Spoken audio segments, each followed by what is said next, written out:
या लोड कर करके हमारे सामने से ही वहां से गाड़ियां ले लेके जाते हैं, वहां भी इन्होंने पैसे ले रखे हैं। तो गौशाला का मतलब ये नहीं है, बहुत हरियाणा के अंदर सिरसा जिले में जी का साथ देना पड़ेगा पूरा आपको। बिल्कुल साथ दे रहे हैं। अगर गांव में, मेरा नाम है इंद्रजीत है और हम गांव रामनगरिया से आए हैं। जो आज गौशाला का मुद्दा था, पंकज भाई ने हमें गांव में जाके और पूरा इस चीज का बताया भी किस तरीके की गौ यहाँ पर गौ हत्या हो रही है और किस इलीगल तरीके से जो है ये गौशाला चल रही है। हमारे संज्ञान में पहले ये नहीं था, क्योंकि पहले हमारा गांव में था, फिर ये शहर में आ गया 26 नंबर वार्ड।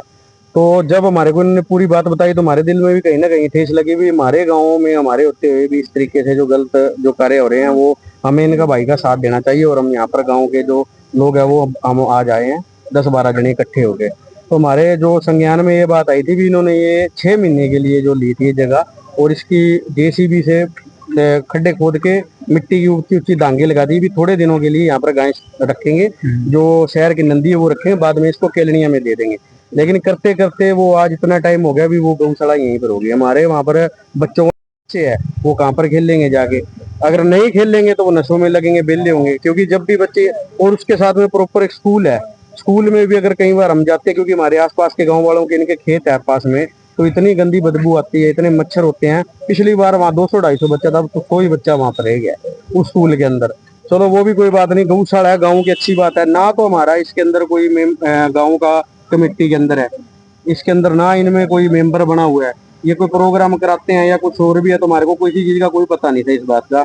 और ना हम तो ये चाहते हैं कि इनसे नहीं चलती है, इनको बंद करके और कोई कमेटी का यहाँ पर गठन करना चाहिए जो ढंग से चलाए। और 2-4 बंदे हमारे गांव रामनगरिया के भी होने चाहिए, ताकि हमें पता होना चाहिए भी यहाँ पर क्या हो रहा है क्या नहीं हो रहा है। और हम जैसे गाय छोड़ने जाते हैं तो 35 रुपए हम देते हैं, गाँव से चंदा भी देते हैं इनको इकट्ठा करके।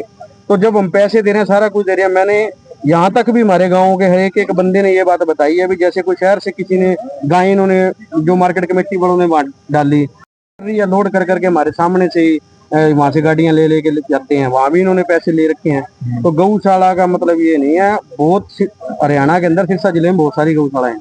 बाकी के हाल देखो रामनगरी, हमारे को तो खुद इस चीज में शर्म महसूस होती है कि हमारे गाँव में इस तरीके की ऐसी वारदात ही होगी। हाँ, वारदात होगी। तो हम तो वन्य प्रेमी, गौ प्रेमी और प्रकृति के साथ जुड़े हुए बंदे हैं। भाई पंकज के साथ है, एक गांव का बच्चा भी। आपका जी, अब पंकज जी का साथ देना पड़ेगा पूरा आपको। बिल्कुल साथ दे रहे हैं। अगर गांव में से बोल देंगे ना भी एक एक घर से साइन करवा के ले दो, वो भी हम लिख के दे दें। हमारे जो 1-2 बंदे होंगे, उन्होंने अगर करी हो, हमें किसी चीज का पता नहीं, बाकी पूरा गाँव इस चीज के हम खिलाफ हैं। गौशाला के खिलाफ नहीं, गौशाला की जो सेवा है और ऐसा करे करे उनके हम खिलाफ है। गौशाला तो अच्छी बात है, गांव में होनी चाहिए, लेकिन जो उसके सामने जो मैनेजमेंट है, हाँ, मैनेजमेंट में उनको ये चीज अगर नहीं संभाली जाती, छोड़ दें और किसी और के ऊपर हैंड ओवर करें। और अगर उसको बीच में हमारे 2-3 गांव के मेंबर रहने चाहिए, ताकि हमें पता होना चाहिए ये गाय आई, ये चारा आया, ये ऐसे हो रहा है।